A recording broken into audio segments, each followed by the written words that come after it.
If I recall correctly, we've lost in the first round for the past 4 years, so we're basically Toronto. Um, but let me tweet this out real quick.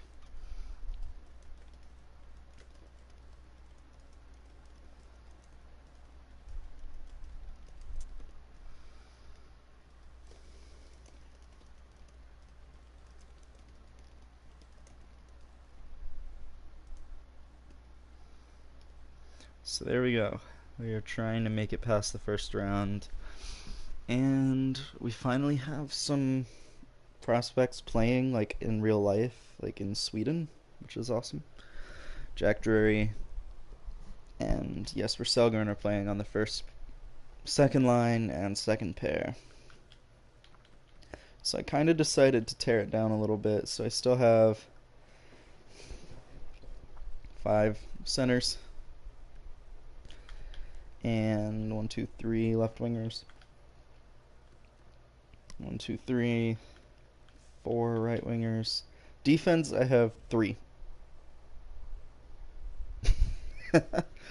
3. I Hamilton, Shea, and Slavin are no longer on the team for now. We just kept having disappointing season after disappointing season. Something had to go, and I need to lower the average age of my defense. All of those defensemen were either 33 or older, so I have to sign at least 3 new defensemen.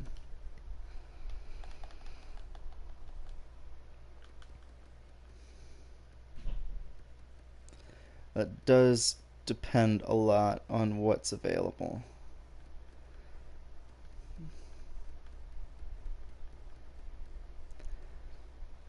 It doesn't really look like there's a lot available. um,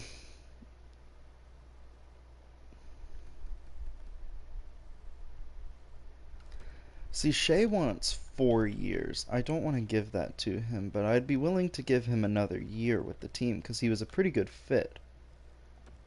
So we'll do that. Slavin.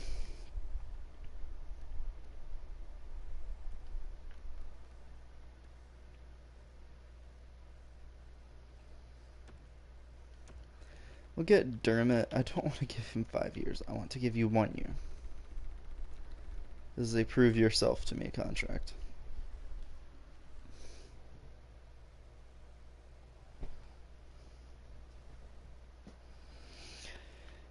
And Slavin still has the top 4. Okay, so I guess we're really not making many changes. I don't want to bring Fox in.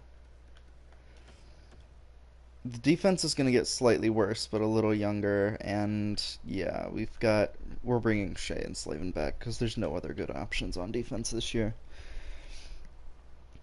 Now, two-way skaters, there's quite a few prospects this year. That looks like. Um,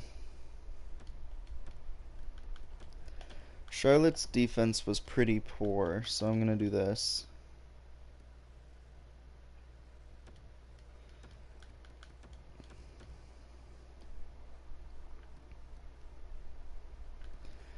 And fill in my depth a little bit by getting 3 prospects. That's not bad.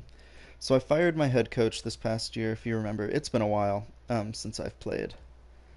But I fired my head coach. I got an assistant coach, so that's an associate coach. So that's one of 4 coaches. Okay, the goalie coach didn't want to sign, but that's honestly okay. Take on yesterday's game. It was a game that the Canes deserved to lose, and the officiating didn't influence the outcome of the game, and that's my hot take of the day.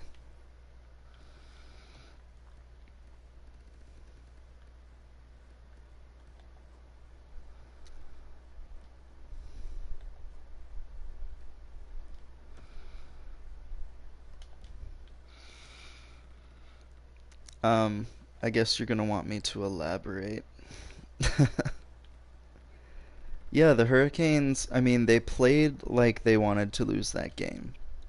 For the botched goal call, the Canes came back and tied it after that, and then scored another goal on top of that. So, like, they erased that bad call. They killed off the penalty in overtime, and sure, Boston scored pretty shortly after, but they still killed the bad penalty. And like, honestly, the power play sucked yesterday. Getting a like the Canes played like they wanted to lose. So, you know what? I'm not going to get mad at the officiating when Boston was just the better team. Hey, there's my head coach. He's like a slightly better fit for my team.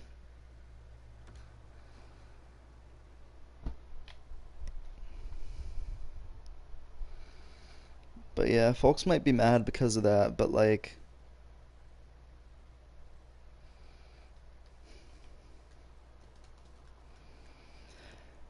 honestly, when you play like that against one of the top teams in the league, I don't care how much you tie it. Don't think the mass. No, I don't. Because the Canes power play was bad all day. You had three power plays, and I think maybe like three shots, and none of them were high danger. None of them were that good. Like, it just wasn't a good game from anybody there.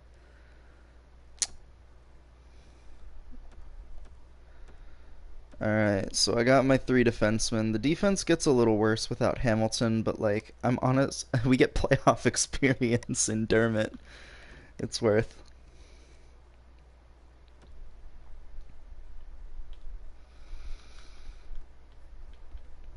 I don't know, I've been one of those people that's like, well, goaltending doesn't have like a huge impact on the outcome of a game. Or not goaltending, excuse me. Sorry, I was thinking of my goalie coach that I need to hire.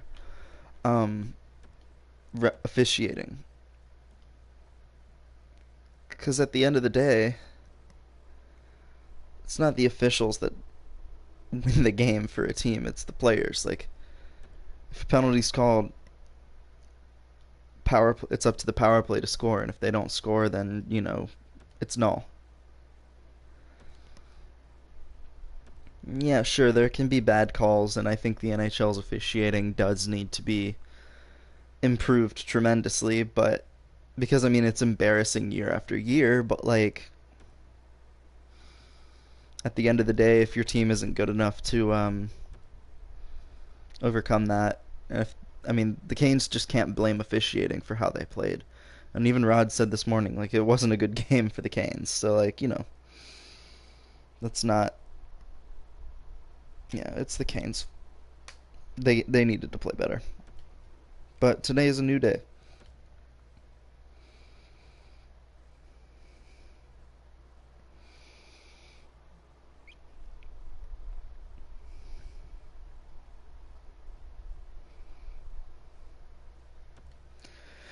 It's a new day. Yes, it is. Man, we're getting a lot of trade offers that suck. I think we're kind of nearing the end of this. No, no, we're still pretty early on. Belquist. Yeah, everybody's like 25, I think. I don't know why I think. I guess it's because like Slavin's older in this game or something.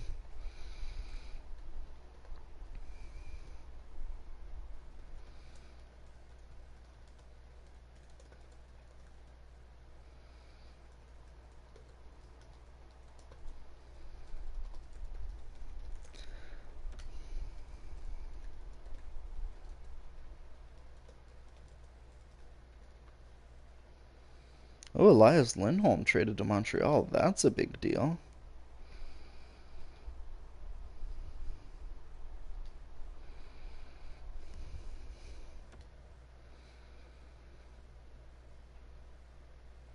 Boston was getting away with a lot yesterday, but it's the playoffs. The refs are gonna tell teams to let them play, and I think that's kind of broken. Like, I think that's a really stupid and broken system, but like, who am I to really pass judgment on that? That is none of my business. Okay, so he's really good for the top nine, but he sucks for.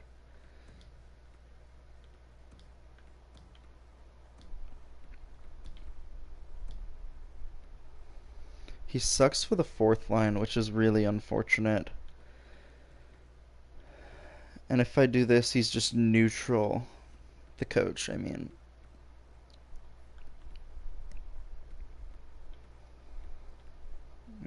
this defense isn't great. I may bump Honka up, that way he can try and grow to an 84 before his potential runs out. But yeah, that's the defense. Goaltending's the same. It's the same as like having a coach that, really cares about the team and really, like Rod Brindamore. I mean, obviously there was a huge difference between him and Bill Peters, but it's like the system.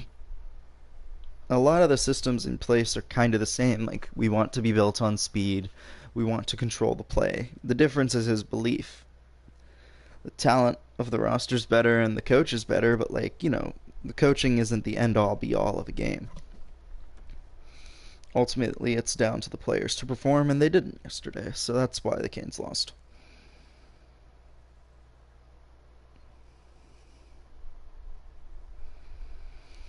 It's like Toronto is blaming everybody right now. Well, their fans are blaming everybody. Dubas isn't blaming anybody for it, which is a little weird. Um, but if you look at Toronto, they are one of the best teams offensively in the league, but their defense is still pretty bad. Like, they don't have defensemen. They have Morgan Riley and they have Jake Muzzin, and then the rest are good, or the rest are like you have a Travis Dermott, excuse me, for instance, who's good, but he's young and inexperienced. And then you have a first win of the season.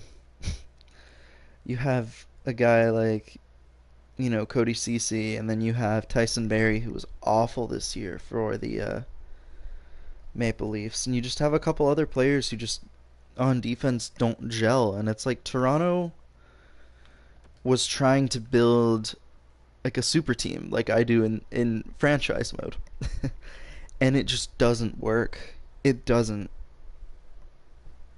Like, you have all this drafted and developed talent like Matthews, like Marner, Nylander, etc. But it seems like every piece Toronto tries to bring in is a really good player that doesn't really fit the team. Tyson Barrie.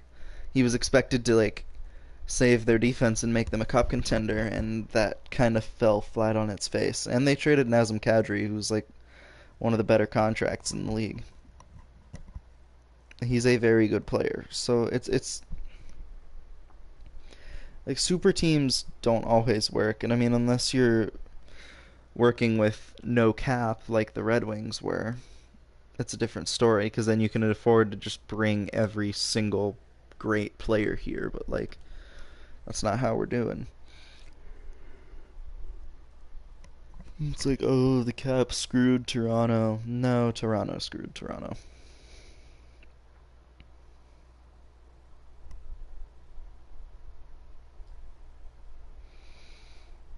It's kind of crazy though, huh? And they should. Honestly, the time to trade for a defenseman was 2 years ago for them. Because now everybody knows that Toronto is desperate for defense. Like, if they did a swap, like maybe Kapanen for a decent shutdown defenseman. Honestly, if they wait and get Trevor Van Riemsdyk in free agency, that's an upgrade for them, and I think that's a player that they'll pursue, because he's a righty, he's good on defense, and he fixes the third pair a little bit. Sure, they need top four defensemen, but that's something. I could definitely see Toronto pushing after TVR. I think part of Toronto's missteps is that they keep bringing in offensive defensemen, and they really just need one or two shutdown guys. Take the Canes third pair. Pesce for Kapanen? No. No. Pesce's too valuable to trade for Kapanen. I love Kasperi Kapanen and think he's a fantastic player, but the only player on our team that I would give up for him would be Jake Gardner. And maybe Sami Vatanen. Pesci for Matthews. Do it. You coward. Do it. Like, Pesci for Nylander wasn't unreasonable. Um, the Canes would never have done it because they really like Pesci, and I don't blame them for that, but, like, you know, it wasn't an unreasonable suggestion from hockey media, which is a shock. The thing is, though, it's like Toronto has Matthews and Marner as their top two players, and then there's a really big gap in the trade value. Well, obviously, like those two are the untouchable players, and so like you would have to trade your entire farm to get that player. And then you have like the next tier of like Morgan Riley, and then you drop down a step or two below that, and then you get to Nylander and the rest. Like, it's kind of crazy, but I think he is. Only because Marner is so damn good at everything. Literally everything. Alright, the third line's just gonna suck for a little bit. It's fine.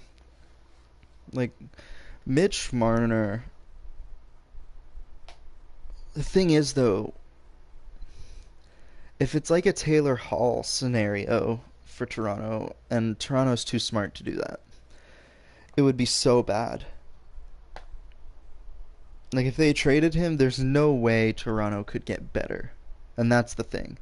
Like, that's what we have to look at here is if Toronto trades Mitch Marner, are they better? And the answer is no for any single trade. Unless they can swing a deal for... Oh, God. I don't even know. Unless they can find a way to get both Dougie Hamilton and Jacob Slavin from the Hurricanes, which will never happen. Just as an example, like, Toronto is not better for trading Mitch Marner. And so that's where it's unfortunate. Man, the Canes have had two injuries, and we're still doing pretty well in this sim. 25, 9, and 4. Holtz is out with a hip pointer, and I didn't think he was back from his hip pointer injury. Um, so that's interesting. Honka's back, so that's a help for the defense. But, I mean, the Canes look to be a pretty decent team so far. This will be a quiet off season for the Canes, I think. I don't believe we'll be making any major moves. Because we can't. It's a flat cap, and I think that's going to be the case with a lot of teams. And heading into expansion, you don't want to add anything major because I mean, you want to contend, but you can't. See, it's so tough. Like, you don't want to lose a premier player to free agency or to expansion. So the Canes in expansion will probably have to pay some money for Seattle to take a guy like, you know, Gardner, Dzingel, whoever. Actually, no. Dzingel will be a free agent. New draft rankings. Yeah, we have a gem. Kirill Datsuk. We'll get a potential in comparison going. Because we don't know. If it's a low elite at this point, he's probably a low top 4D, which isn't great, but it's something. It's a gem in this draft, which is cool, I guess.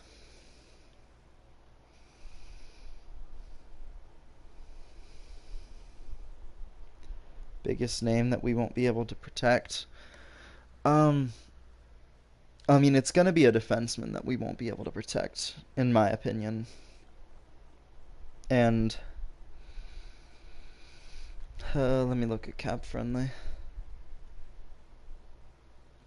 February 1st, we're 32, 13, and 5. The Canes are fine.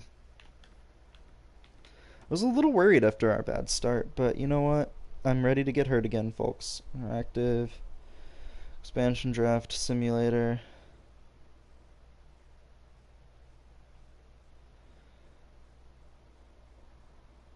Quick protect.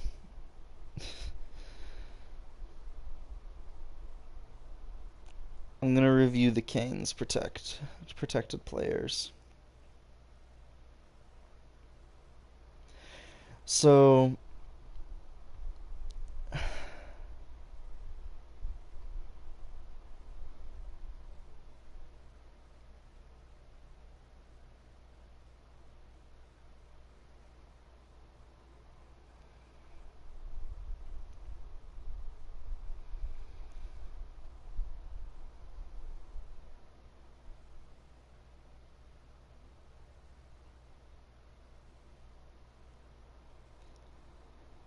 that's hilarious. Okay, I'm just going through the things now.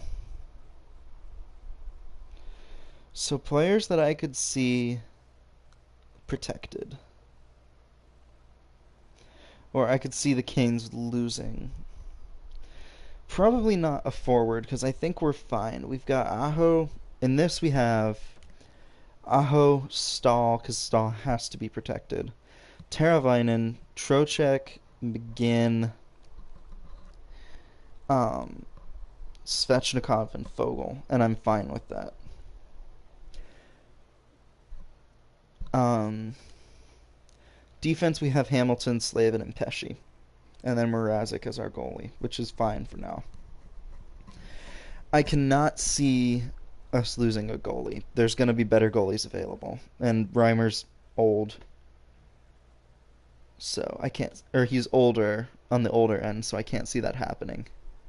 Wow, a 10-4 win, my goodness. Um, so now on forward, Nino is available. Dzingel is a UFA, so probably not.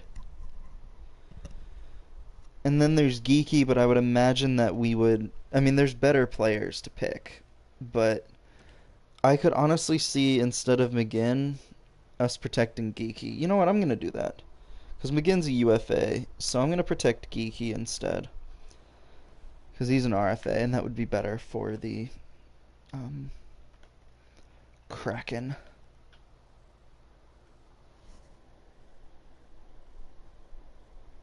All right.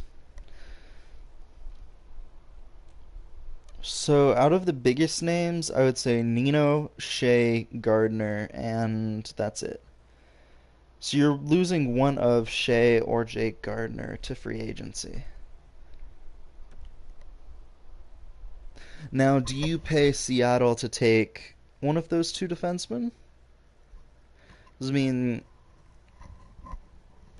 that'd be awesome, but, you know, would it help? Because, I mean, you're giving Seattle a top two defenseman, or a top four defenseman. But I don't hate that. I don't hate losing Gardner. I think I would hate losing Shea a little more than Gardner because he's 4 years younger. So maybe you pay Seattle to take Gardner. Yeah. You're probably giving up one of your first round picks, but with your prospect depth, that's not a terrible thing. You know? So I think that's what the Canes do. Honestly, like, you're not really screwed by any of the moves, and you're still able to protect your players. I mean, Bean might be a player that could go. Fleury is an option, but I can't see him moving. I think the Canes lose Gardner in expansion, which is ideal in my opinion. Like he's a good defenseman. He's good offensively, but like you just need that's not The Canes already have a lot of that, and they can easily find a replacement for Gardner, and they kind of already have. Natchez is available to play.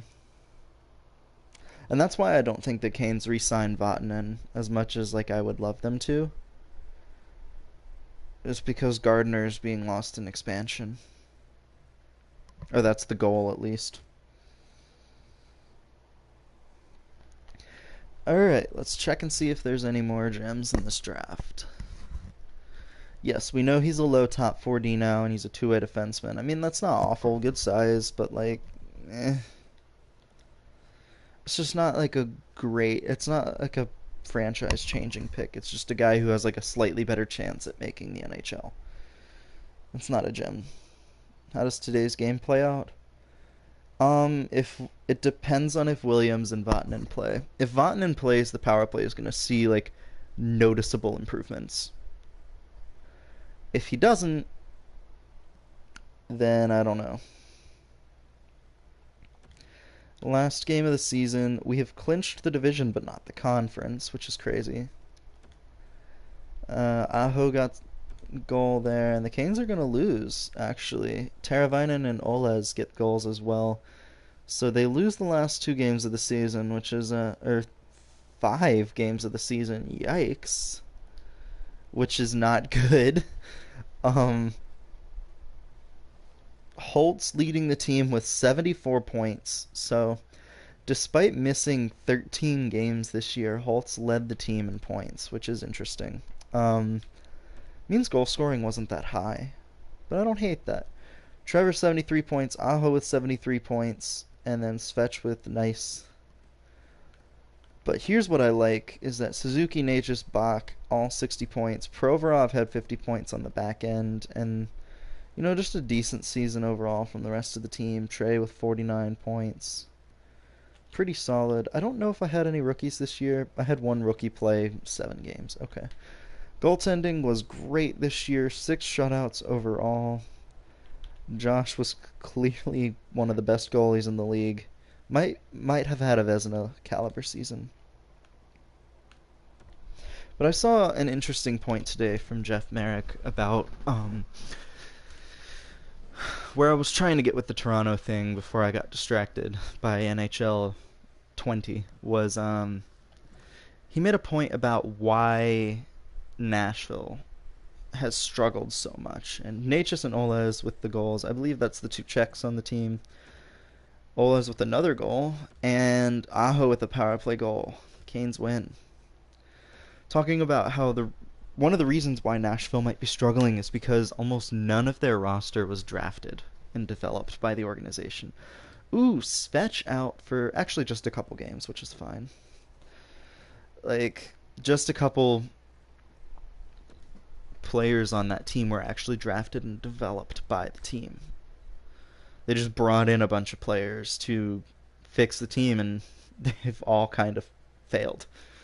So there's something to be said for drafting and development, which is why I've like been a big prospects guy for so many years, is because they legitimately should be the future of your team. Why do we think Detroit has been so bad now? It's because they had no draft picks. Trey Cash getting a goal for the Canes in the first period. Second period, Trevor scoring 2 power play goals. Vucinovic with 1 for Philly. Third period, Canes win. Natchez gets the insurance marker. So the Canes up 2-0 on the Flyers here. And Svech is back. So he just missed game 2, which is fine. Hopefully he won't get hurt again. Game 3, Ho-Sang scoring for Philly. Second period, Teravainen got a power play goal to tie it, but Dubé takes the lead back for Philly. Third period, that's a tie game. Patrick Pistola scoring early on in the third from a really tough angle, and the Canes and Flyers are heading to OT. So, I don't know what the deal was with this team this year. Like, it just seems like maybe the coach was an issue, maybe he wasn't. Maybe I was just freaking out. I don't know. Maybe we just needed to find a coach that fit Holtz a little better because, I mean, he's a solid player right now. So, you know, I don't know. But either way, Sebastian Aho versus Nolan Patrick on the face-off.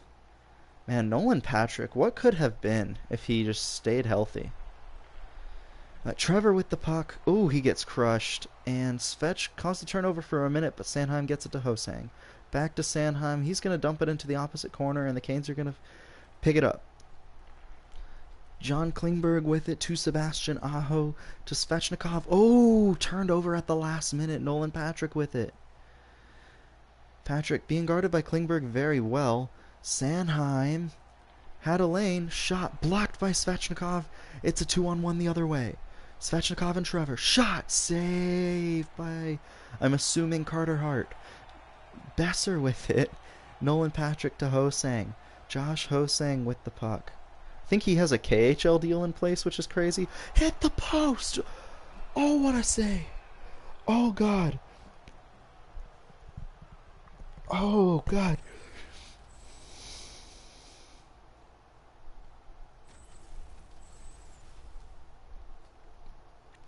Oh. There's a new Athletic article from Corey Pronman, which is something I always try and read his prospect stuff because he, you know, he's a really good prospect writer. Holtz with the puck on his stick now. Probably should have passed it, and Holtz with a terrible shift takes a penalty, and yeah, that's just not good. My controller battery is really low. Dang it. Alright. Which prospects improved? Yeah, hooking. Yeah, you should feel bad, Holtz. So the Canes going on the penalty kill here in overtime. Winning the faceoff though, and Klingberg is going to dump the puck out of the zone and kill off some time.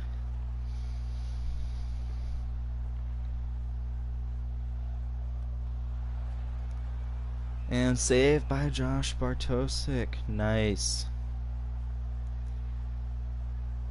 Alright, so no Canes prospects in this in that article. Never mind.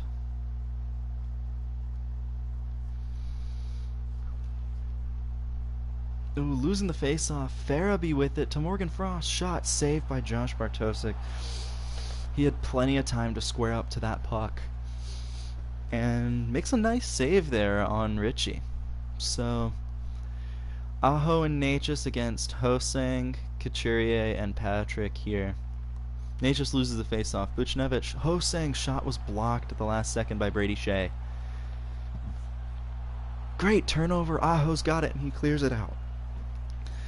Canes are going to get some much-needed rest here just for a couple seconds, and penalty has been killed. Or the penalty... I don't know what I was saying. A couple seconds towards the penalty being killed. That was disgusting. What a goal. Oh my god, I can't even be mad at that. I can't even be mad at that goal. That was just filthy.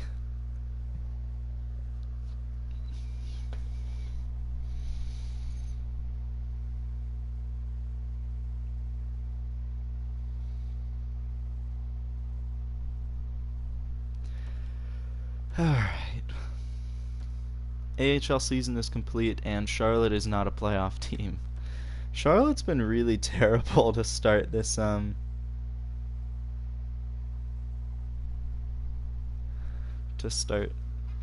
franchise mode.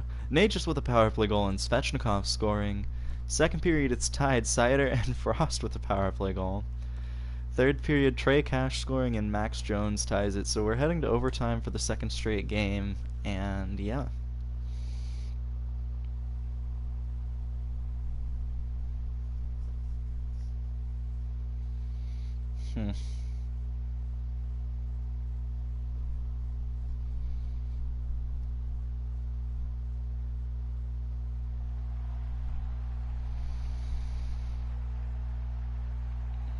Alright. Trey Cash losing the faceoff, so the Canes are on the penalty kill once again in overtime. Oh god. Gostisbehere shot blocked. I believe that was a save.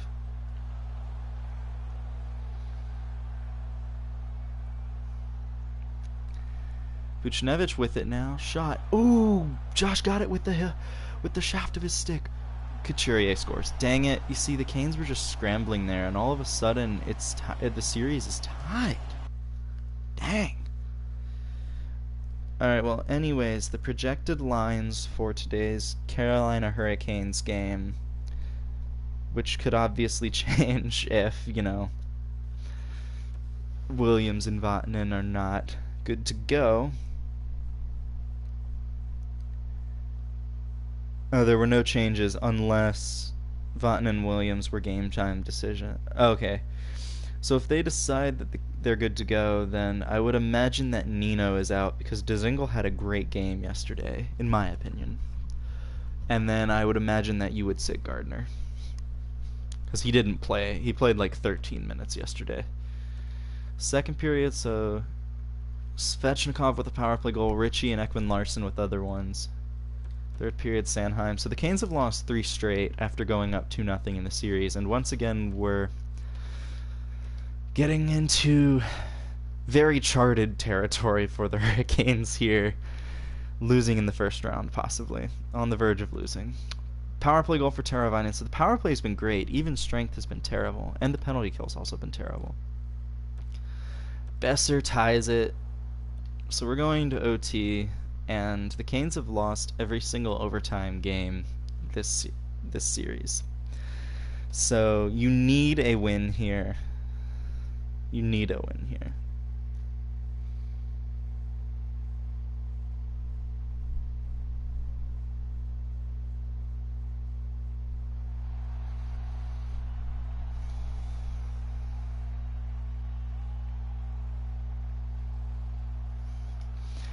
But the good news is we're not starting on the penalty kill this time. What a hit. Trevor just destroying people out here. Gets it to Aho. Shot. Save. Maybe a block. Trevor with it. Shot. Score! Aho! What a goal!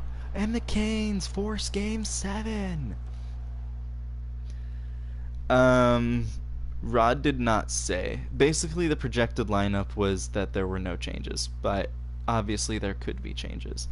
So Trevor, I mean, this is all going to start way back here. I mean, they won the face-off, or the Canes won the face-off. Trevor did turn the puck over, but as a revenge, for that, he just kind of crushed a guy.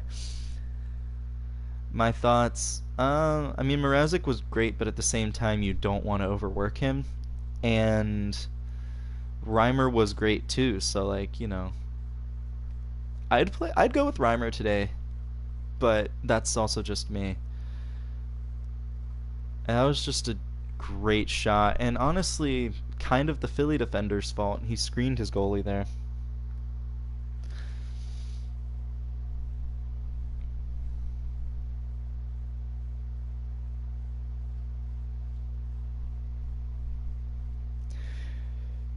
Also, the other day, the Tampa versus Columbus game made me really sad because Seth Jones would have been such a good pick for the Canes, and I'm really pissed that Nashville drafted him 4th overall. I mean, Elias Lindholm was fine, but like, can you imagine how different things would be if we had Seth Jones? Philly takes the early lead thanks to Nolan Patrick's power play goal. Second period, Trevor gets a goal, but it is 3-1. Third period, that's a Canes win! No way! Teravainen and Trey tie it. Moritz Seider scores with 3:22 left. Exactly a minute later, Suzuki ties the game for the Canes, and Aho wins it with 1:25 left. Carolina moving on to the second round in stunning fashion. Absolutely dunking on the Flyers in Game 7, and we have finally broken the curse. First period, Game 1 of the second round. Sebastian Aho scoring against Canes and Cannons. Tapper scores a power play goal for the Islanders, and we lose. Smirnov scores a power play goal, and McCabe gets the empty netter. Still, though, second round. First time in a long time. Alright, moving on. Game 2. Let's see if we can do a little better here. No score after one. Second period, Tapper gets another goal. Third period, tie game. Natchez and Suzuki score. Bird gets a goal with 3 seconds left to tie the game, sending it to overtime. So the Canes will need a big game here to tie the series and not go down 2-0 at home, because that would really suck, and then have to go play 2 games on the road. So let's try and tie the series up here today, Canes. And it's going to start with Trevor versus, I don't know. It's going to start with the first line, Aho, Trevor, and Svechnikov against Barzal. Oof, this is a tough matchup here. That's not Jake Bean. That's Jake Bean. No. Kiefer Bellows gets crunched by Provorov. Klingberg gets it to Aho, sort of, and Trevor enters the zone thanks to Svechnikov.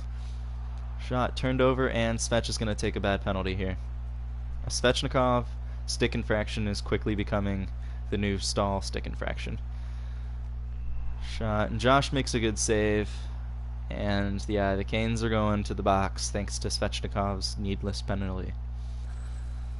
Yeah, and Eric Stahl stick infraction was like a noticeable thing, and then Svechnikov's stick infractions in real life are becoming a thing, which is a little scary. Alright, well, Trey Cash taking the face-off, loses it. Tapper with it. What a block! And it goes out of the zone. Thanks to Oles there, what a play. Yeah, the Canes,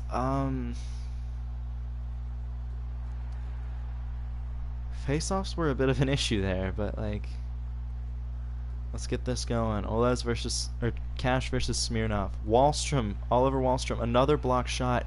That's going to negate the rest of the power play. Provorov gets tripped up, and the Canes and Islanders are going 4-on-4. So, all in all, it worked out. Smirnov draws a pretty careless penalty there. He was trying to get the puck, but he just puts his stick right into Provorov's legs, which is great for us. And this is a much better matchup. This is your first line against like one of the first line guys and then a guy who's not on the first line. Klingberg. Trevor shot. Save. Canes and Cannons. Bodying that puck down.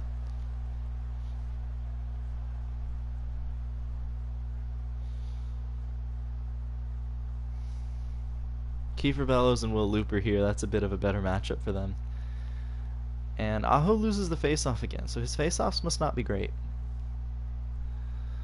Great to keep it outside. Great hit by Provorov. Adding a physical element to this team was something that I definitely needed. And Trevor with the puck now. Provorov dishes it back to Aho. Provorov manning the point. Klingberg. Provorov's got it. They're just kind of cycling between the point here. I don't love that. Bad turnover there, and looks like Pulak has the puck now. Pulak. Chayka to Daniil Chayka. Pulak back to Will Looper. Pulak shot blocked by Klingberg. Canes are going to carry it up. Trevor Michaels with it now. Nice little move to get it in there, the zone, but it doesn't go anywhere, and unfortunately it's pretty much a stalemate right now between the teams. Holtz gets it on the turnover. Nice play there, and Natchez with it now. Avoids the hit, avoids another defender. Great play, taking it, protecting the puck. Great move. He's got to find somebody to pass to, though. Slavin with it now. Slavin gets it to Natchez. Shot. Save Canes and Cannons. Not terribly challenging right there. There was nobody in the lane. It was from pretty far out. But still, good for the Canes to get a shot on net. 19 seconds left on 5-on-4, and then the Canes get 9 seconds worth of power play time. And that is a huge hit from Provorov to change possession. So Holtz and Natchez out on the ice right now. Big face-off coming up for the Canes, and they lose it. My God. They've lost every single face-off in overtime, I'm pretty sure. Which is a concern. Turn it over, though. Natchez with another great turnover, or takeaway. Holtz, shot, save, Canes and Cannons. He kind of pokes it away from the Canes player, and that's going to pretty much ice off the rest time of this power play. Canes never really had a chance to get set up because it was a 9-second power play, but still. Possession has changed. Holtz, shot, score! What a move! The shot fake works, and the Canes have tied the series. Starts with possession in the offensive zone, so it's going to be Holtz's goal from Slavin and Svechnikov here. So Svech enters the zone and gets it to Holtz, who is the trailing player here, Natchez on the wing. And this is what's so dangerous about the Canes is you have Natchez ready for it. He fakes the shot and avoids the poke check and puts the puck right over the glove of Canes and Cannons. What a move. And Holtz is the overtime hero. So the Canes are now 2-2 in playoff overtime games. Which is good. There's no... It was a struggle losing 2 games in overtime because that did allow for Philly to kind of make that series competitive. But I don't know. 2 big overtime wins for the Canes. Oof. Well, they weren't happy about that. Bird with 2 goals and Bellows with 1. Ugh. Trevor with a goal. Trey Cash and Trevor with goals to make it look a little closer, but yeah, that's an ugly game. That's an ugly game 3, and we're heading to game 4, and hopefully the Canes can figure out how to not do that in this game. First period, Teravainen and Trevor with some goals at even strength, something the Canes have failed to do a lot of. Will Looper scoring, and that's a Canes win, so Trevor looks like he'll be getting the game winner. And the series is once again tied. Heading into Game 5, I'd like to see the Canes with the series lead here. They have yet to lead in this series. They've always been trailing. So first period, that starts off with a Trevor goal, so that's always good to see. Second period, Chase Stillman and Trevor scoring again. Third period, Natchez with a power play goal. The Canes have their first series lead, and it's a 3-2 series lead heading into Game 6. Trevor with 8 goals in 12 games in these playoffs is having a phenomenal series, but just a phenomenal playoffs overall too. First period, Game 6, Aho with a goal, Sundqvist with a goal for the Islanders. Second period, Pettersson takes the lead for the Islanders, and the third period, we're heading to Game 7. No score there, so it is a close game. And yeah. So here we are, Game 7, Canes and Islanders. Trevor with another assist in that game. Trey Cash and Andrei Svechnikov give the Canes a 2-1 lead after Will Looper scores. Second period, Islanders taking the lead here. Bird, Smirnov, and Laxo scoring. Third period, that's a Canes loss. So the Canes lose in the second round in Game 7. Trevor made it close, but unfortunately Cutler and Scatchard score. Provorov's goal with 17 seconds makes it look a little better, but it was a tough game for the Canes there. So unfortunately, the Carolina Hurricanes lose in the second round, but it's a much better season. We finally made it out of the first round. Good things are coming up for this team, so that's exciting.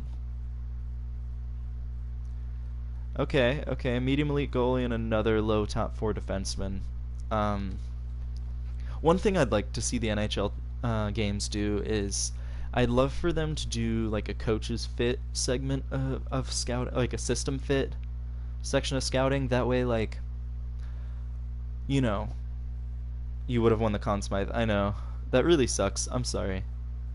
I don't think that was the year. We kept getting a little lucky. So, like, I would love to see teams do like a coach's fit where, or like for scouting, say like you're debating on 2 players and say like one player. Oh, give me a sec. I'll continue my my brainstorming in a sec.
Okay, let's do the draft. And so, like, what I was saying is, like, here, I'll show you when we're in the draft.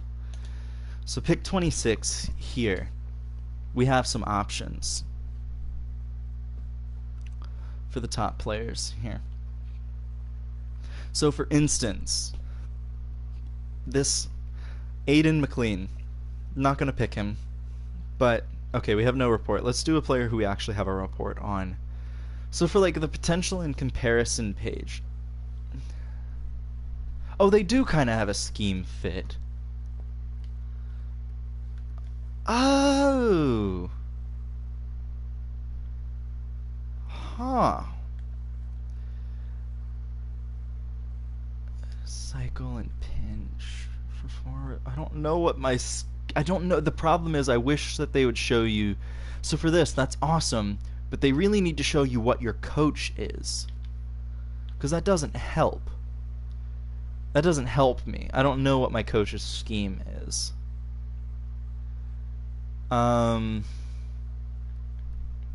Seems like Quinn Giordano here is the best player available that fits my team. He's a right winger, allegedly a sniper. I don't know. Let's see. He's probably medium top 6. Medium top 6 forward, 64 overall. And we don't know much else about him, but his shooting's really good. His puck skills are pretty okay. Defense and skating are a little rough. So that's a pretty decent pick, I'd say. Let's go with this now. There's a couple goalies that are in the medium elite range. There's Antoine Giroux. He's a 6'4" player. He's a grinder. Oh god, I don't want to pick a grinder. Oh, but he might be the best player available. Our scouts really like him, so I'm gonna pick him up. He's a power forward, which is actually a lot better than a grinder. 60 overall is pretty good. I guess I should have been able to tell because his offensive stats aren't that of a grinder. His physicality, shooting, and senses are all really good. His skating and defense are really weak, though, and his puck skills aren't great either. So, definitely a bit of a project, but still a decent pick at 57. 88th overall. Now we have 2 players that could be really good, including William Lampkin, one of the gems, but there's also a guy who has the potential to be a low elite player. And he's a low top 6 forward. 62 overall, though, which is really good for a 17-year-old. Puck skills are great. Senses are pretty good. Shooting's pretty good. Skating, again, is the weakest. But for a 3rd-round pick, that's pretty good. Where would Lampkin have ended up? He's 62 overall as well. I don't think we have any extra picks. So this is turning out to be a pretty okay draft. Like, pretty good. 19, I see the medium elite here, and I have to pick him, even though he's probably not a medium elite. Oh shit, he is. No way. Oh, that could be really good. Mika Kerman. Yeah, he's 19, and yeah, 53 overall is not good, but medium elite's a great pick. My god. So they wanted to trade for the 150th overall pick. I'm going to say no. There is a good goaltender here that I might... I don't need goaltending, that's the thing. Are there any other good players available in this draft? So there's a grinder projected to go a little later that I may just pick because... Oh no, he's 20 and sucks. Never mind. I may consider picking Raipian here.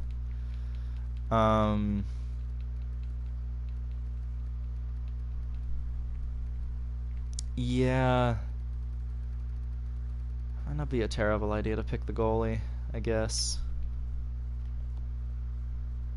Just to kind of have him. So, yeah, it's not a great pick, but it's not an awful pick either.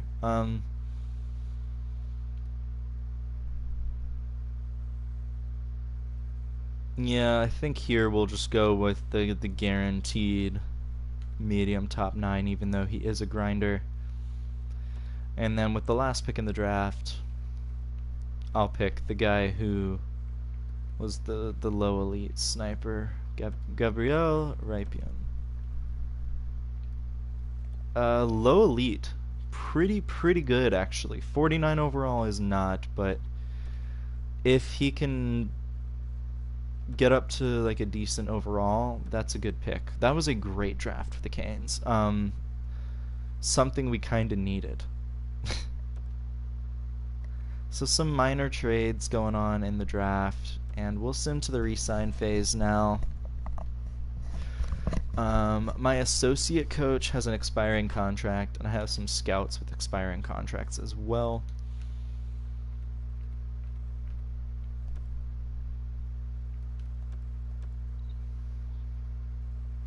I need to change the region for him, but I don't care enough to really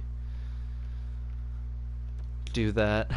So basically the only change we're making to the scouting department is that we're re-signing 3 of our scouts. For my coaches, my assistant coach for the NHL and my goalie coach for the AHL retired. I'm going to keep my associate coach because I did like him a lot. My head coach grew to an A+ overall, which is really nice. So yeah, here we go. Necas is the best free agent that this team has, and I'm definitely offering him a contract. Klingberg does not want to re-sign, which is unfortunate, but to be expected. Exact top 4D. He would regress, but the thing is, like, if I give him one more year, he's still one of the team's best defensemen. So we'll keep that. We'll keep him for now. Oles, he had a really good year. He's younger than Zary. I think I could keep Zary. He doesn't want to sign, that's the problem. So let's see if he accepts this. I qualified Oles, and I'll just offer him like a decent amount of money for the contract that he wants. Now here's the issue, is that I don't have a lot of prospect depth. Murray, it's time to say goodbye to Murray, and we'll just let the prospects develop, I think. Teravainen does not want to re-sign. How good of a season did he have last year? He's 33. He had 36 points. It's time to say goodbye to Teuvo Teravainen. I'm going to let Patrick Pistola play as well. And it sucks, but like, does kind of leave some more room for guys like Bembridge to make the team this year. Because he probably... no, he doesn't want a one-way deal. So this guy, Pillman, Tuukka Pillman, we're signing him, and we're also signing Mills. What was his name? Rocky Mills. I love that name. So we're getting 2 decent prospects in. This guy might not play for a little bit, but Pillman might.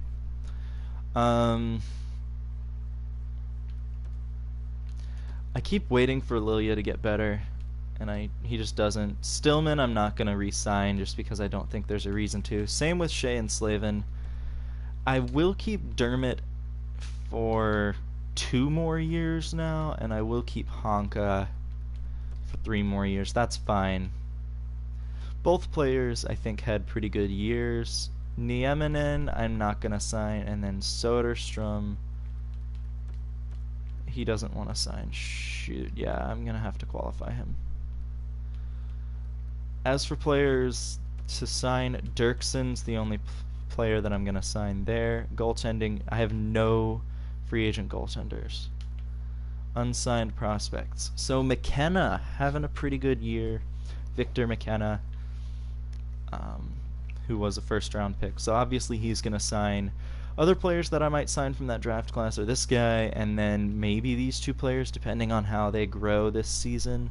But it doesn't really look like there's a whole lot of talent coming from this draft class overall. Early projections for who I'll be signing from the last draft class: this one, and this one, and maybe a couple others, depending on how it goes. But here we go. I will advance the day.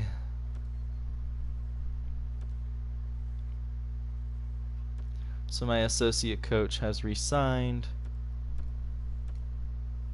Soderstrom rejected a contract renewal, so I'm just going to have to sign him real quick.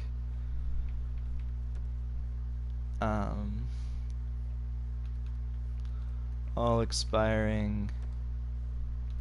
Qualify. Because, you know, that's not bad. He's 74 overall. He's 22. Plenty of room to grow, and I don't have great defense in Charlotte, so I think that that's worth exploring.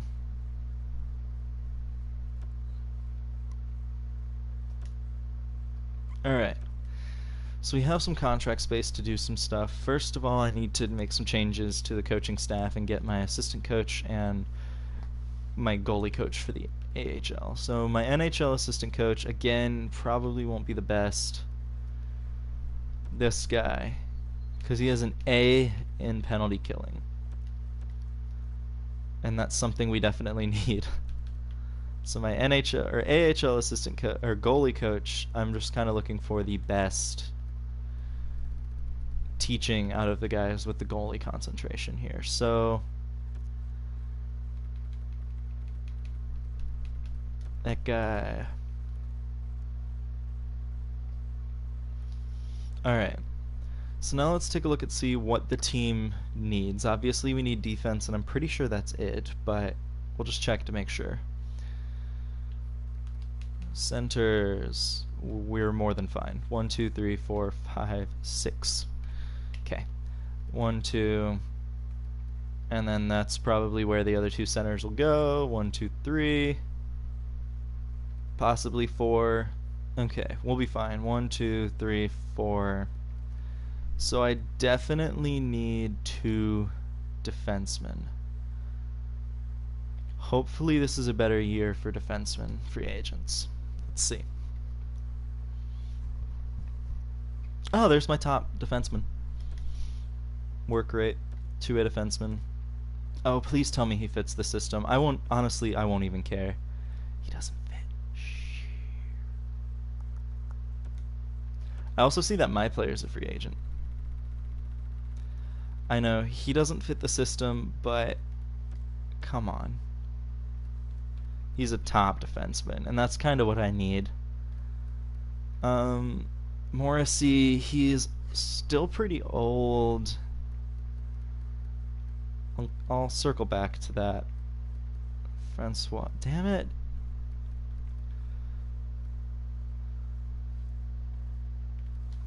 You see, as much as I would love to load up, I don't think that that would be helpful, and I already have so many great players. Let me make sure he fits the system. All defensive pairings. Okay, so Josh Morrissey is definitely a Carolina Hurricane for 1 season. Yeah, I don't want to risk 2 right now. So we'll just give him a flat 1-year deal at $6 million. And we'll go to 2A, and that's the only changes that I really need to make to the roster this year. Man, there are no good prospects available. It's kind of annoying. I do. I'm like, oh, I could be a Hurricane, but like, I can't. We have too many centers. And we have too many good centers. If we didn't have any good centers, I would consider it. So I got my AHL goalie coach, which is nice. And my assistant coach. Cool. So that's all the front office changes that I need to make. Alright.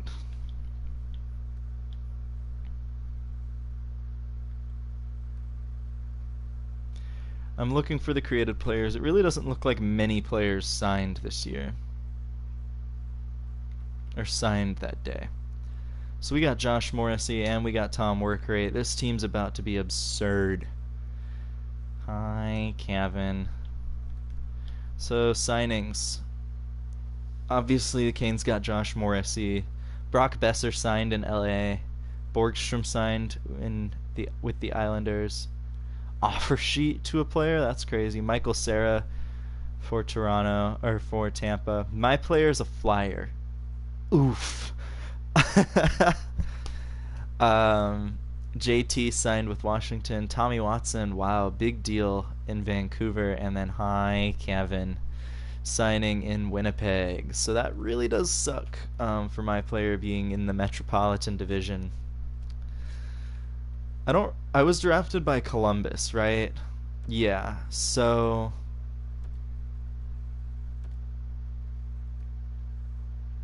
oh, and Tommy Watson, he was a franchise player and he signed in where? Vancouver? Huh. So what I'm thinking about doing here is, and Trevor, let me know what you think about this, is I'm gonna stop the stream for a sec. I'm gonna make myself some lunch and then I can hop back on right after, if that's cool. I just don't want the stream to be running and nobody's there. Plus, I don't know what I'm making for lunch yet, so it might take a little bit. Alright. Do you get YouTube notifications when I stream, or do you use Twitter?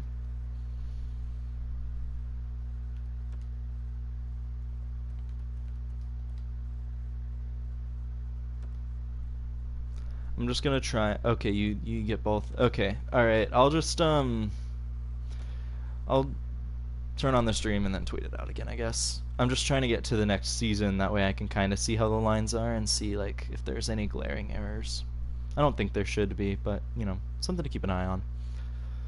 All right, so we should be heading into the 2028-2029 season, which is crazy that we're already this far into the stream. Boom, here we go. Edit lines. No. Stop it. Stop it.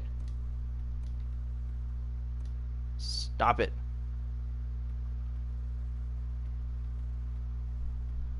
Do we have a center on that line? We don't. Dang it. Okay, well the third line might kind of stink.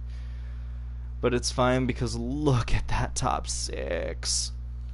Defensively, that's fine. I don't care.